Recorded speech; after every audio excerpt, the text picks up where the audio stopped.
दोस्तों पीएफ खाता वालों के लिए 3-4 बड़े अपडेट निकल कर आ रहे हैं। अगर आप भी प्राइवेट जॉब करते हैं या सरकारी नौकरी करते हैं, अगर आप ईपीएफओ से जुड़े हुए आपका पीएफ खाता है, तो चलिए एक एक करके चारों अपडेट्स देख लेते हैं फटाफट से। देखिए पहला तो ईपीएफओ ने बढ़ाया दायरा, 15 नए बैंकों के साथ एग्रीमेंट साइन किया है, जिससे ईपीएफओ के सदस्यों को अब और बेहतर सुविधाएं मिलेगी। आज सुबह मैंने आपको टुडे ब्रेकिंग न्यूज के मॉर्निंग बुलेटिन वाले वीडियो में बताया था, हमारे देश के केंद्रीय श्रम एवं रोजगार मंत्री डॉक्टर मनसुख मांडविया का कहना है कि ईपीएफओ सदस्यों के लिए सुविधाओं को बढ़ाने के लिए कर्मचारी भविष्य निधि संगठन यानी ईपीएफओ ने 15 नए बैंकों के साथ एग्रीमेंट साइन किया है। और अभी तक मौजूदा समय में 17 बैंकों के जरिए ईपीएफओ का कारोबार चलता था, लेकिन अब ये 15 और नए बैंक जुड़ने के साथ ही इनकी टोटल संख्या बढ़कर 32 हो गई है। यानी अब देश के कर्मचारियों को 32 बैंकों के जरिए ईपीएफ की सुविधाओं का लाभ मिल पाएगा। ईपीएफओ ने टोटल 32 बैंकों के साथ टाई अप कर लिया है। चलिए अगला अपडेट देखिए। ईपीएफओ ने पीएफ ऑटो क्लेम की लिमिट को बढ़ाकर 5 लाख रुपए कर दिया है। कर्मचारी भविष्य निधि संगठन पीएफ अकाउंट से ऑटोमेटेड निकासी की सीमा जो पहले 1 लाख रुपए ही थी, उसको बढ़ाकर 5 लाख रुपए किया है। यानी कि अब आप बिना किसी डॉक्यूमेंटेशन के भी 5 लाख रुपए विड्रॉ कर पाएंगे, निकाल पाएंगे। अच्छा, इसमें एक और राहत ये दी गई है दोस्तों कि मौजूदा समय में केवल बीमारी और अस्पताल के खर्च के लिए ही आपको पीएफ अकाउंट से ऑटो क्लेम मिलता था, राइट। लेकिन अब कर्मचारी अपने भविष्य निधि संगठन के नियमों में बदलाव के बाद शादी, एजुकेशन या घर खरीदने के लिए भी पीएफ ऑटो क्लेम की सुविधा का लाभ ले पाएंगे। इतना ही नहीं, अब तक जो ऑटो क्लेम का सेटलमेंट लगभग 10 दिनों में होता था, वो भी महज अब 3-4 दिन में ही हो जाएगा। तो अच्छी बात यह है कि आपके पीएफ खाते में जो पैसे जमा है, उनमें से 5 लाख रुपए तक आप बेझिझक जब चाहे निकाल पाएंगे, विड्रॉ कर पाएंगे। ये नए प्रस्ताव को मंजूरी मिल चुकी है। हालांकि ये फाइनल फैसला नियम जो लागू होगा सीबीटी के अप्रूवल के बाद, क्योंकि दोस्तों अभी तक के अपडेट के मुताबिक एएनआई की रिपोर्ट के अनुसार श्रम एवं रोजगार मंत्रालय की सचिव सुमिता डावरा जो है, उन्होंने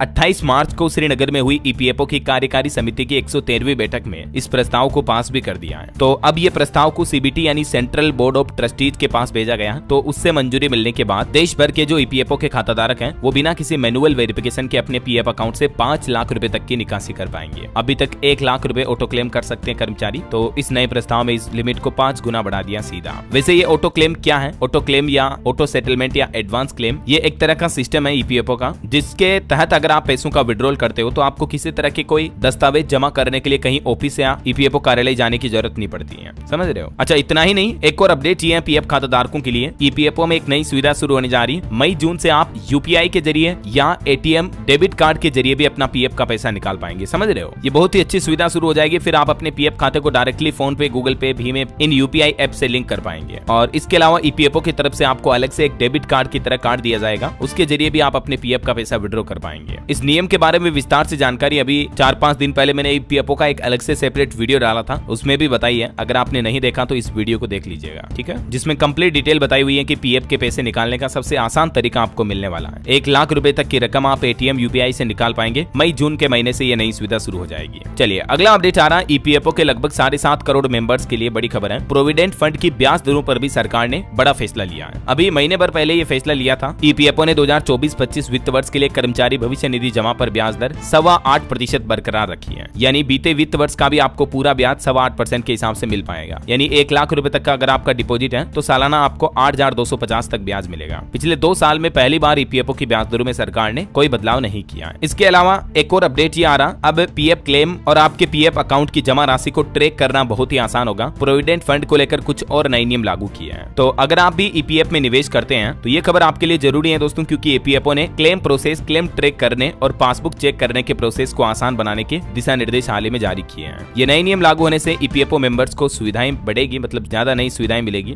एक तो केंद्र सरकार ने आधार पेमेंट ब्रिज और 100% बायोमेट्रिक आधार ऑथेंटिकेशन को लागू करने के दिशा निर्देश दे दिए हैं। तो इससे आपका पीएफ अकाउंट का पैसा और ज्यादा सिक्योर होगा। जो आए दिन साइबर क्राइम की घटनाएं देखने को मिलती हैं, वैसी घटनाएं नहीं होगी, है ना। वहीं सरकार का कहना है कि नए कर्मचारियों के साथ पुराने कर्मचारियों को भी पीएफ का यूएएन एक्टिवेशन करना अनिवार्य होगा। आपको अपना यूएएन को एक्टिवेट करना, उसके बाद आप प्रोविडेंट फंड अकाउंट यानी पीएफ अकाउंट को मैनेज करना हो, पासबुक देखनी हो, डाउनलोड करना हो, ऑनलाइन क्लेम सबमिट करना हो, सब कुछ यूएएन नंबर के जरिए कर पाएंगे। अगर आपने अभी तक भी यूएएन को एक्टिवेट नहीं किया हुआ तो सिंपल तरीका, आप ईपीएफओ के पोर्टल पर जाकर एक्टिवेट यूएएन ऑप्शन के जरिए पूछी गई जानकारी दर्ज करके आपका आधार कार्ड नंबर, जन्म तिथि, डेट ऑफ बर्थ वगैरह डाल करके पीएफ अकाउंट पर यूएएन को एक्टिवेशन कर सकते हैं, ठीक है ना। फिर ईपीएफओ की सारी सुविधाएं आपके मोबाइल पर ही मिलना शुरू हो जाएगी, यूं समझ लीजिए आप। तो ये पीएफ खाताधारकों के लिए 4-5 छोटे बड़े अपडेट उम्मीद आपको जरूर जानने मिले होंगे। और हाँ दोस्तों, आप मुझे कमेंट करके बताइए कि आप कौन से राज्य में, कौन से जिले में रहते हैं, ताकि मैं आपके राज्य के समाचार भी आपके मोबाइल तक पहुंचा दूंगा। और बाकी इस वीडियो को लाइक और शेयर करना, डीएलएस न्यूज चैनल को सब्सक्राइब करके बेल आइकन जरूर दबा देना, रखिएगा रोजाना ऐसी इन्फॉर्मेटिव जानकारियां, महत्वपूर्ण समाचार देखते रहने के लिए। ओके, ख्याल रखिएगा अपने आप का, अपने परिवार का। मिलेंगे अगले नेक्स्ट अपडेट में, तब तक के लिए जय हिंद, जय भारत, वंदे मातरम।